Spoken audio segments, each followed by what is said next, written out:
ఇఫ్తార్ సమయంలో కూడా దువ్వాలు అంగీకరించబడేటటువంటి అతి గొప్ప సమయం అది ఇఫ్తార్ సమయం. ఎందుకు? దాసుడు పొద్దున్నుంచి ఆకలితో ఓపికతో భరించి చాలా సహనంతో ఉంటాడు.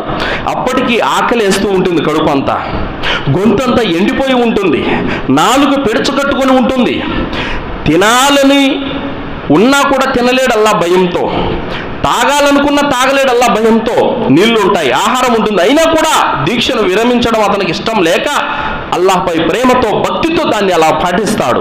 ఆ ఆకలితో కడుపు మార్చుకుంటున్నటువంటి ఆ తరుణంలో చేసేటటువంటి దువ్వ చాలా ఘనత కలిగినది. అలాంటి సమయంలో మనము మరియు స్త్రీలు కూడా వృధాగా ఆ యొక్క సమయాన్ని పోగొట్టుకుంటున్నాం.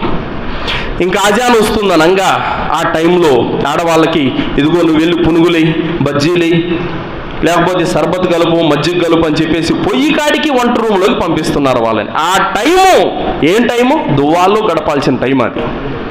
అంటే ఇక్కడ మగ్రిబ్ అజాన్ వస్తుందంటే అర్ధగంట ముందరే ఈ వంట వార్పు అన్నీ కూడా కంప్లీట్ చేసుకొని పక్కన పడేసి పక్కన పెట్టుకొని దువ్వాలు లీనమైపోవాలి, జిక్రులో లీనమైపోవాలి.